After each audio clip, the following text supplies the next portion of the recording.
that I like to do my trainings where I like to engage folks and talk about what we're going to move through and then actually walk through it, because I'm all about that constant or consistent utilization, implementation. So this training is Know Your Rights while protesting. So I wanted to add those videos both so that you can watch them, so that you can see them in motion, and then I wanted to break them down and talk about them. So this is Know Your Rights while protesting. And so as stated, each and every one of us, we have that First Amendment right. So I myself, as an Indigenous Oglala Lakota Sioux woman, who definitely has led several rallies, who has been a part of various protests, and even in the word itself, I feel is very much a colonized term. So a lot of us are water protectors, land defenders, Unchimaka protectors, and we utilize the word protector because that is part of our cultural identity. And for those folks who are not Indigenous, you know, they very much resonate with the constitutional rights with more than just a patriotic intent, because a lot of folks, I've been learning since working with the ACLU, especially tribal members and Indigenous folks who have their identity and cultural intent to know what it's like to have our rights impacted, to have our rights violated, to not be seen and heard because of colonial violence that happens on a daily. So I wanted to just really embrace what this meant. You have the First Amendment right. Okay, so we know that the ACLU has been fighting for our violations of our constitutional rights for over 100 years. And I think some folks aren't even aware of that, because I know that I wasn't aware of all the cases, some of the most milestone cases that created civil rights and civil liberties were defended by the ACLU. And part of that, as we've seen in these videos, as we're going to continue moving forward, is that we have the right in a constitutional way. And we're going to break down what that means, because here in South Dakota, we all know that we have been in this oppressive construct of what protesting looks like, of what riot boosting is defined as or not defined as, because that is a made up term, just to hinder our First Amendment rights. Okay, so knowing your rights, we have the right to protest. It is a fundamental human right guarded by the US Constitution and the First Amendment. And so that in itself says that we have the right to voice what it is that we're protesting. And there definitely is these components of what is constitutional, you know, and there is that component of we get to use our voice, but not when we're harming people and not when we're breaking the law.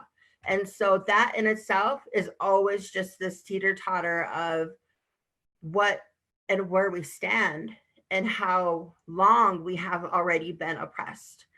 So I know, you know, just being an Indigenous justice organizer, that opens up this humongous broad spectrum. And we are defining what Indigenous justice is on a daily. We are defining what protesting looks like every day since we continue to speak up. And as that quote from Martin Luther King, you know, we embraced it more than we have ever in the past month, where protesting is the language of those who are most oppressed, you know, because we're tired and we're being unheard. And so this is how it manifests into standing up and speaking up. And I always want to reiterate that there is that line of folks who are on the other side, and we see them as who we are opposing, and that one of our constitutional rights is that we are needing that protection as well. Our voices, our intent, and that that I just can't even, convey it, that outcry from our ancestral, our generational, our historical trauma. And, it's no matter who you are, because you are on the United States soil, and part of this Constitution that was created and written into law and is being protected is also offered to each of you who are standing in this land to voice your First Amendment rights. And as we continue to move forward, I really love this photo in itself. I'm really grateful that I was able to just capture some of these, because I didn't have them personally that I could display, because I have several photos of the protests that I've been a part of, the rallies I've been a part of, the front lines in protecting the water in Unchumaka. But, we definitely have to have those permissions. So this photo states, to peacefully assemble and protest in public places, that is absolutely our right. And public spaces continue to evolve in the narration of the police, and I want to put that out there. I'm trying to be as mutual as possible in this discussion, but I know that's why I was hired, because I have that lived experience, and I have a lived experience that I wanted to share throughout this presentation, because I remember being at the Bismarck courthouse, and there was this whole line of Bismarck police, and they had told us, this is as far as you can be. And so that's where we were. And I was in the front because I was singing with the drum group, and we were visibly showing we had our hands up. We definitely were abiding by what was the limitations that were given to us. But however, it continued to change, and they would tell us, you're too loud and there's too many of you. Now you have to stand this far back. So it got to a place where they had said, you cannot be here. You can only be on the sidewalk. But there was so many of us. And so I feel like we need to be mindful whenever we're in these big spaces. And I'm thinking of these youth and some of these first-time protesters who will be at Mount Rushmore. And that's exactly what this Know Your Right is for, and not so much for seasoned folks who have been doing this for years, but also for them so they can pick up these new laws and definitely the narrative that we're walking with. But in my mindset, I'm thinking of Mount Rushmore. And that's exactly why I pursued having this training, was because I wanted to make sure that folks had something in their hands, some screenshots or downloadables in their phones, so they knew what the situation was and how it could be escalated to, as well as how it could be de-escalated as well. So I know that there is going to be places coming this July 3rd where there's public areas, public parks, and I know that's going to be a continuous verbal stance with the militarized officers, with the police officers, with the security. As long as you're on the sidewalk, that is still public property. All right, so this is something that I've always had kind of an issue with, because being a brown woman, being a queer person, being a person of color, I've always feared the police. And that's just something I was born into unconsensually. But here we are. The police's main job during a protest is to protect your right to protest and de-escalate any threat of violence. I have lived experience in so many different situations where I knew the police officers were there to hold that ground, to de-escalate, and to protect us. However, it always looks and views and feels like the opposite. So I do want to say that I hear you, and some folks have a hard time even just having the thought or the understanding that the police are there to protect us, but that is their job. And that is what we are doing fundamentally as protesters. In a protest, we are holding that positions of power who are oppressing us accountable. And so even in those situations, this is where you can take photos and you can ask a police officer their name. You can let them know, I'm holding you accountable because you're here to protect me. You're here to protect and de-escalate the threat of violence. I am unarmed and I feel threatened. If there's a situation, to bring them to their stance of why they're there, to maintain that cohesive ability to express our First Amendment, our freedom of speech.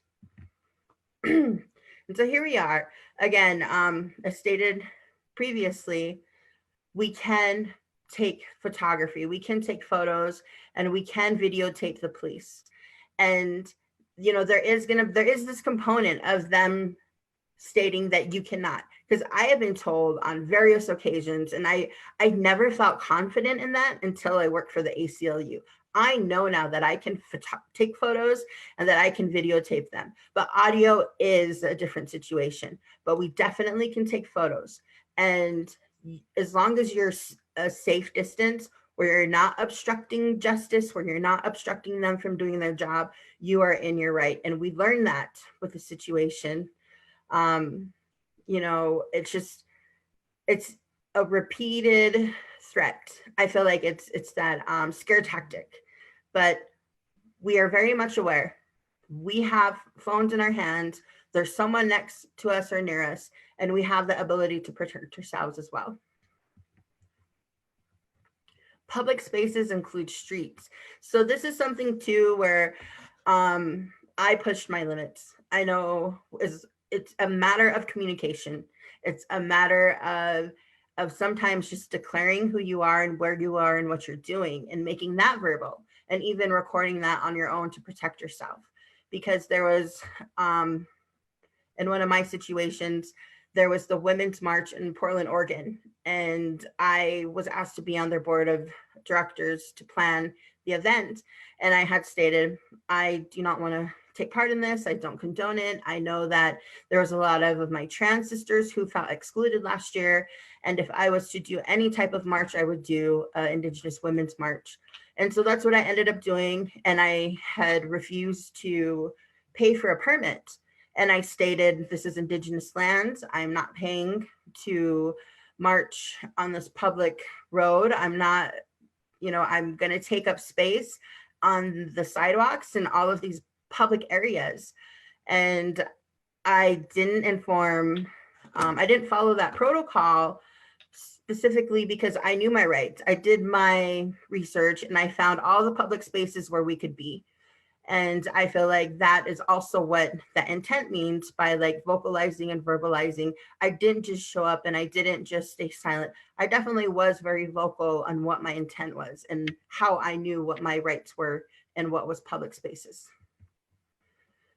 Again, including sidewalks and public parks. And I know that's where a lot of places congregate. And I think that is very smart because it is a public space. And there are ways to protect ourselves in regards to what we're going to be facing after tomorrow, July 1st. The riot boosting bill, House Bill 1117, is going into law.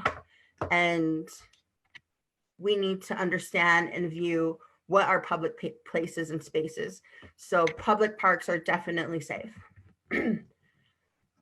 Just moving forward again, reiterating that private property is private property. So there is violations. It is unlawful to not abide by private property. And so that is why it's very important to understand the difference between private property and public spaces. And again, if it's, if there's signs visible, there are those spaces and very defined what is legal and what is not legal. So right here, it's saying no trespassing.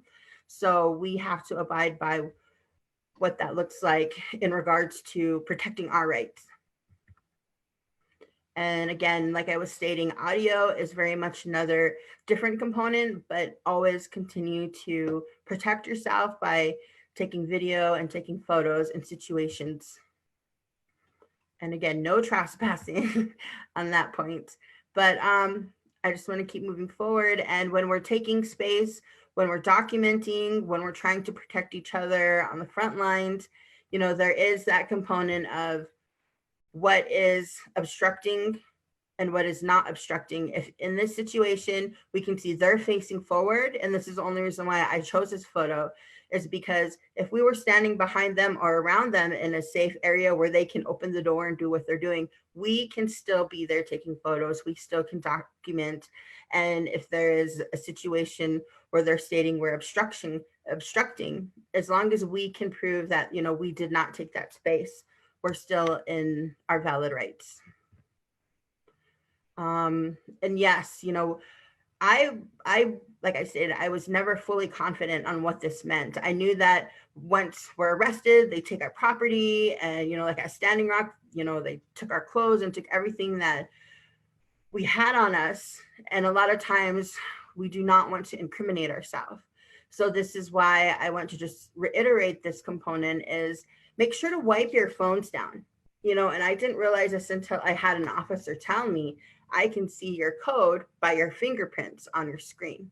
So especially whenever you're going out on the front lines, to turn your phones off to the airplane mode so that you're not recording anything, so your device isn't giving off a GPS, and also so that you're protecting yourself in the event that you get arrested, and you want to make sure that your password, even if it's just for going out onto the front lines, change it to something very complex, but that you will be aware of.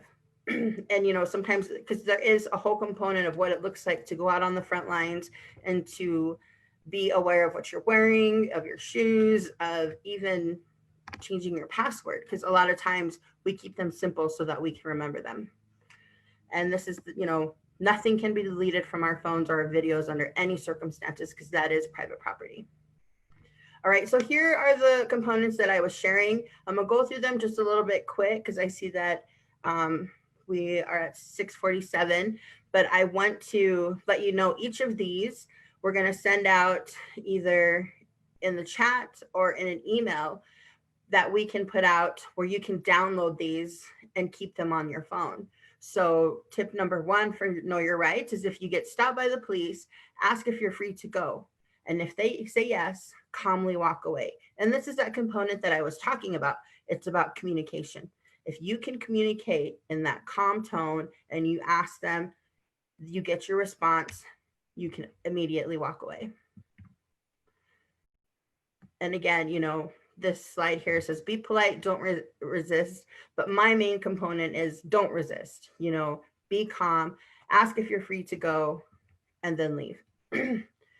And if the officer says, no, you're being detained, that's whenever you ask, what crime have I committed? And this is all about communication.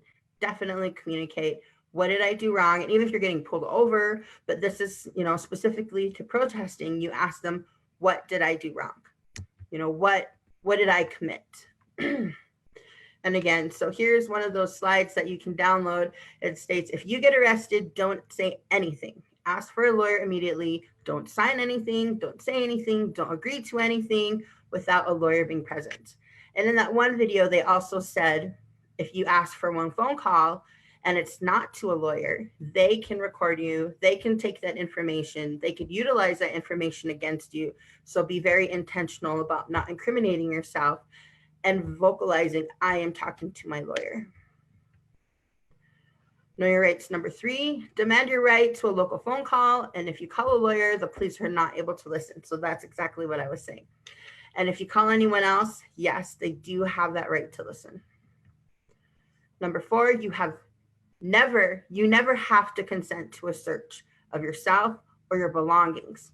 If you do explicitly consent, it can affect you later in court. So this is the component where folks would say, you know, not without a warrant. Number 5, when you are lawfully present in a public space, and we've talked about public spaces and what that looks like, what that means, you have the right to take photos of anything in plain view, including federal police buildings and police officers. Number 6, police may not confiscate or demand to view your photography, your video without a warrant. Nor may they delete the data under any circumstances. Visual records are fully protected, but some states have tried to regulate the audio portion of videos under wiretapping laws.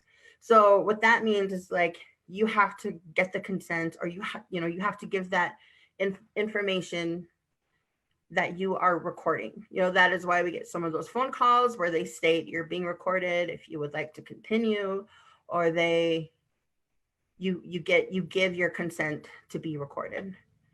And it goes both ways. So that is why you can definitely video, you can take photos, and I'm going to continue to repeat that because they're so important to both us and to our protest. Number 7, you must receive clear and detailed notice of dispersal order, including, and this is so important, and this is like the scenario I was talking about whenever we were in front of the courthouse, and at the time, I believe it was Myron Dewey and I can't remember who else. There was a few people who were in the courtroom at that time, and we were there, and they gave us a time of how long we could be there, when we needed to disperse, and what the consequences were if they didn't. So they too have to be vocal and verbalize so that when we're on the front lines protesting, there is that communication so we know when and where a violation happens or might happen or could possibly happen. So this is the order, including how much time you have to disperse, the consequences of failing to disperse, and what clear exit route you can follow before you can be arrested or charged without any crime. And there was an example of when I was trying to leave, but there was so many vehicles behind me that we couldn't leave. And I was in my car, I had an elder with me and 2 other water protectors, and they were like banging on my windows and they had their batons, and I start videoing because I knew what they were doing, was violating my rights because it was clear for me to leave and they weren't allowing me to leave. But I rolled my window down and I let them know that I was recording them and that there was a clear space for us to leave, and they were obstructing our freedom to leave. So at that moment, they all dispersed and we were able to leave. Number 8, if you believe your rights have been violated, write down everything you remember, including badge numbers, patrol cars, the agency of the officers you work for. And these are also important. A lot of times things happen so quickly. They happen so fast. And I know like several of the times where I was beat down, where I was thrown to the ground, where I was trampled. Things happened so quickly.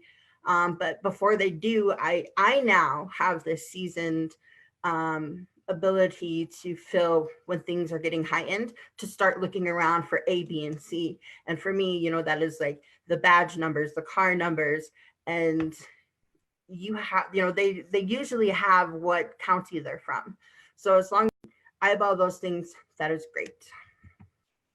And number 9, if you believe your rights have been violated, get contact information for witnesses and take any photographs of any injuries. And this is why, I keep reiterating, I know from past experiences how much we have to be both intentional with our photography, and also we have to be aware of who is around us, because we don't want to incriminate our own relatives, our own friends, people who don't give us permission, because that is a whole component of security culture.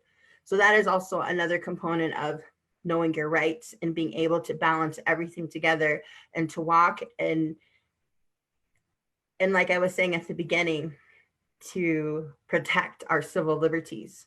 And I know I really didn't like social studies very much when I was in high school, but I'm grateful that I did pay attention to some components of what our U.S. Constitution was, but I definitely am fully aware now, and I see how, yes, our rights have gotten impacted as people of color, as women, as LGBTQ two-spirit folks, of people who want to express their reproductive rights. There's so many components of how, to this day, we have to know all of these rights because they're not protected at all times for us. So we have to protect them for ourselves. So I just want to hope that maybe this quick training, this intent to put some tools in your hands will be effective coming July 3rd. I will be there, and I definitely am going to be representing myself when I'm out there, but I'm going to carry all my knowledge, and I'm going to look for all the folks who have the same intent, because we are here to express our First Amendment. We are here to exercise our civil liberties. We are here to utilize this construct of constitutional rights that our ancestors definitely did not have access to. So please feel free to continue reaching out to me. You can find me on Facebook, Candi Brings Plenty, or you can email me at the ACLU if you want me to be that person you contact if you feel your rights have been violated during the upcoming protests. My email at, you can just Google or find us on Facebook, ACLU South Dakota on Facebook, or you can go Google and find us on our website. And my email is cbringsplenty@aclu.org. And I'm going to turn it over to Jana. All right, I got some questions that have come up here in the chat and on Facebook. So Candi, I will just ask you the questions and you can answer to the best you can. I know some of them might be something we'll have to get back to people about, but we will do our best to answer some questions.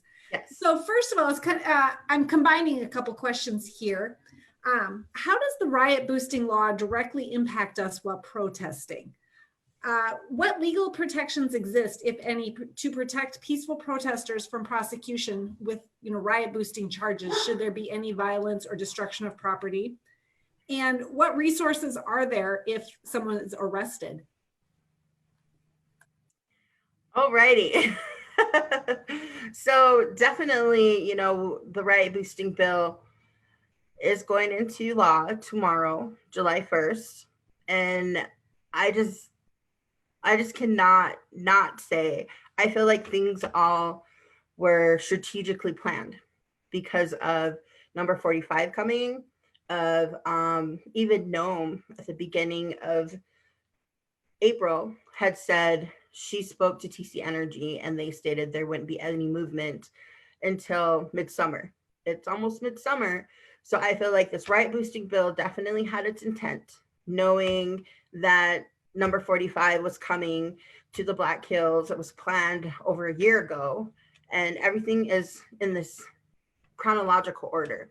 So the riot boosting bill is going to impact folks who are organizing publicly and calling people to action because they feel like they want to hold people accountable and creating this example of I guess their words were inciting a riot.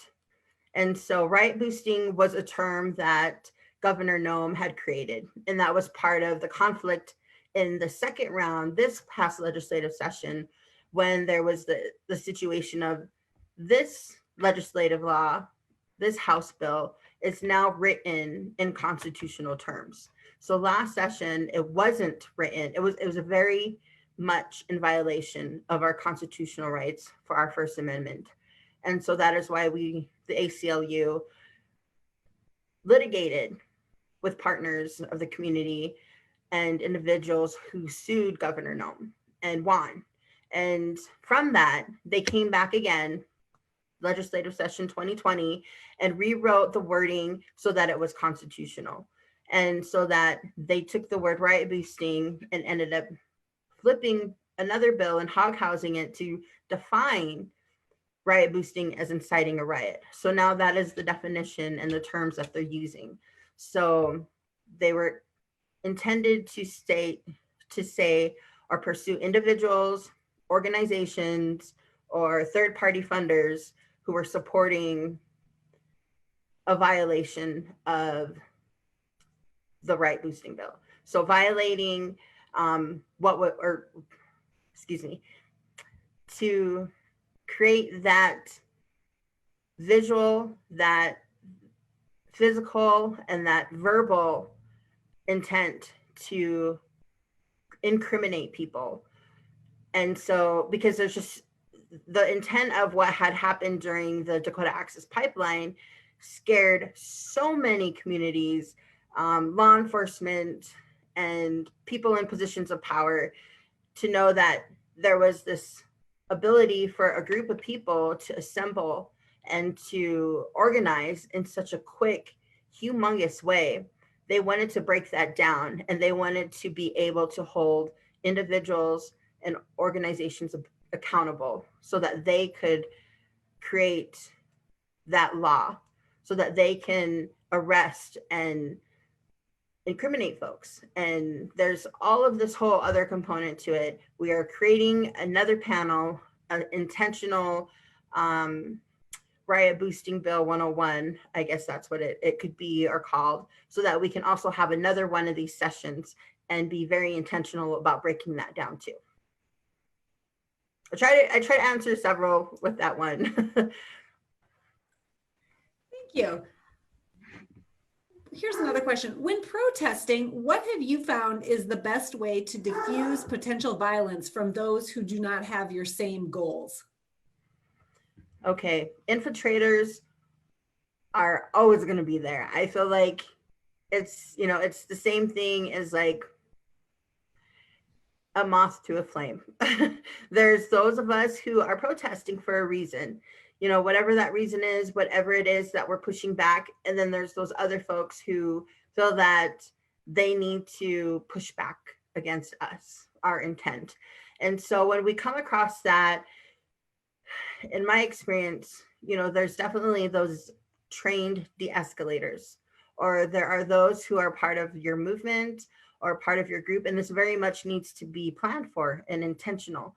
So there usually is an individual or group of individuals who will have that ability to communicate and to be very intentional about, we know that you're not part of our movement. We know what you're doing is not our voice. And it's always about communicating. And it's always about having that civil ability to state, this is not our message. This is not our movement. You're not a part of our protest.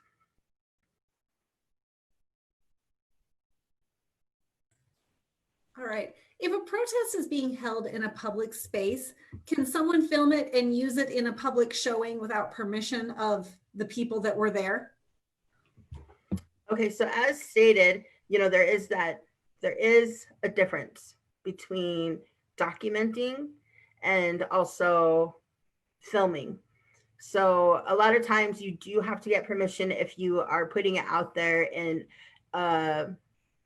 a way where you're going to benefit, whether it's financially or if it's out into the public and you're focusing on individuals who are committing crimes or elevating their voice and with the intent to protect their own identities. So if you're documenting, if you are taking photos and you're trying to protect your civil liberties, that is definitely something that you can utilize.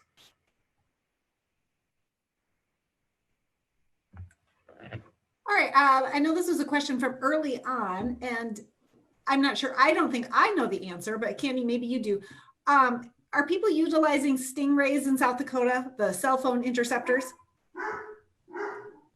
So I can't answer that directly. I mean, I did have a sit down and I did ask that question to some community officers here. I was hoping to have a sit down with the chief of police in Rapid City, but he is resigning and he was on his way out. So they had felt that, you know, I can have that conversation when the new chief of police is ready for the same sit down that I was requesting.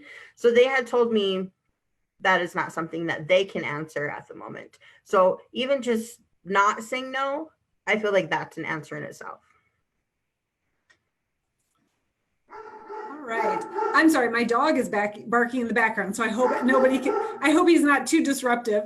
What is the best way to secure your personal device? I.e., you know, disable the fingerprint or Face ID unlock. What's your best advice for that, Candi? So I think the best thing to do, and what I've done personally, is, like I said, I give myself a password only for when I'm on the front lines. Something that is not, if you have the ability to change it to words, like my phone right now is a statement instead of numbers, because a lot of times folks use their birthdays or their children's birthdays, or something simple like 1 2 3 4, or zeros, just whatever is easiest. It's time to make it complex. So to protect yourself, I changed my password to a word, and it's a Lakota word. So I know these Washichu or white officers aren't going to know or figure out what that word is.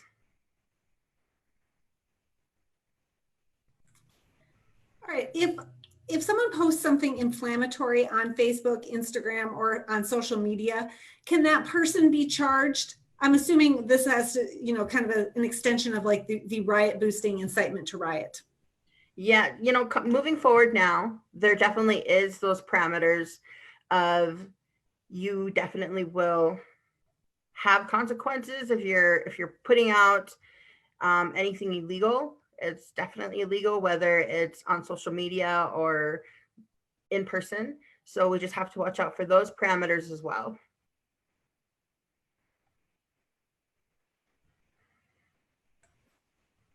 All right. And I think we talked a little bit about this before, but we can address it again. But knowing that the national media will be focused on the Rapid City area during the protests, during Trump's visit, how do we recognize and identify provocateurs?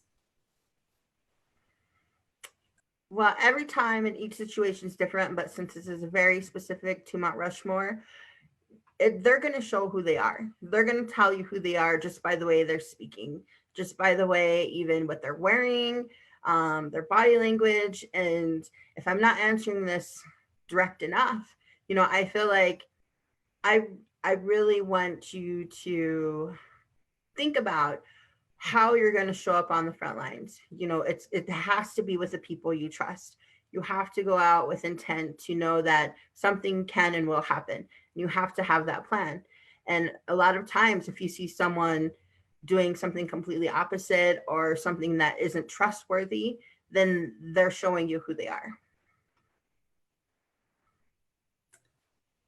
All right. I'm not seeing many other questions that we haven't answered pop up in the chat. So I just want to just open it up for people if they do have some to type them in now. Otherwise, you can always email us at the ACLU of South Dakota and we could try to answer those as well.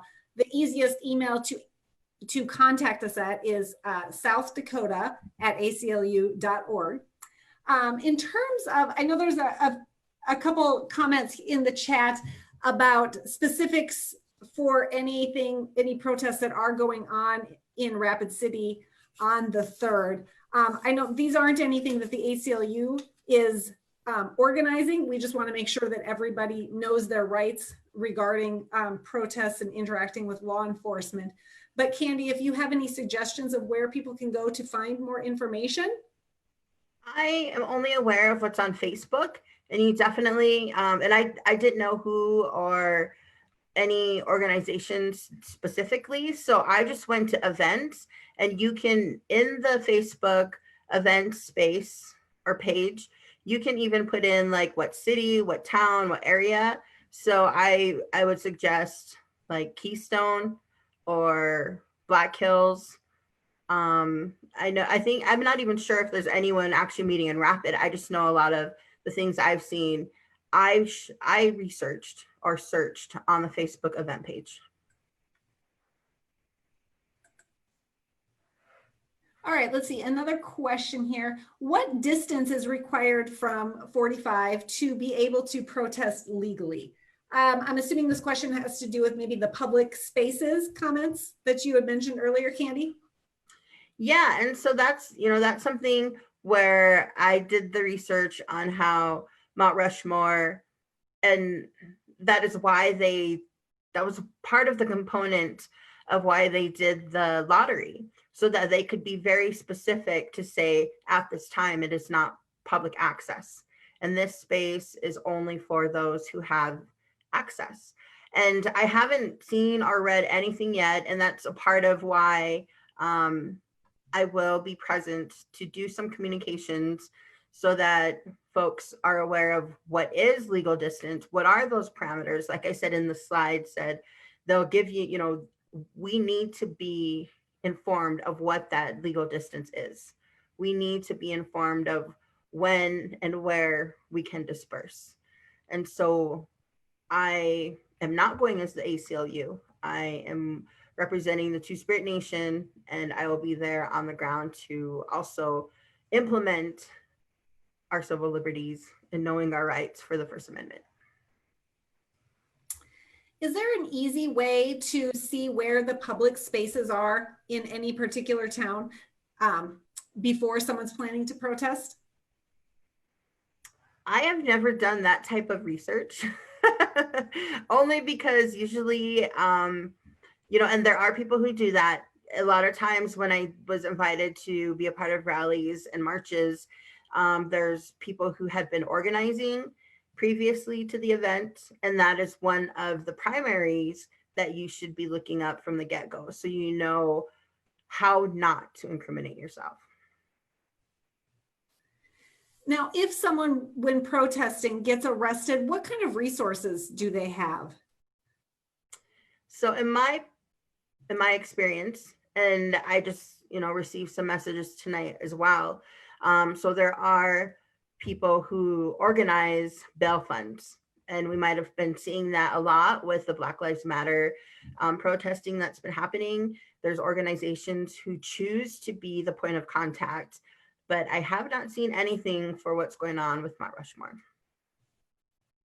So that means you're on your own. Now with that, I did send the link to the Facebook gallery of photos that Candi had mentioned earlier that you can download and save to your phones to have all of this Know Your Rights information accessible on the go. So please go to that site and download the photos. If anybody else has any questions, I think, let's see, nope, I just scrolled down to see if we already got to that one. If anybody else has any questions, again, feel free to email us at southdakota@aclu.org, and we will do our best to try to respond. But otherwise, Candi, I'll just turn it over to you for any closing thoughts. Okay, definitely.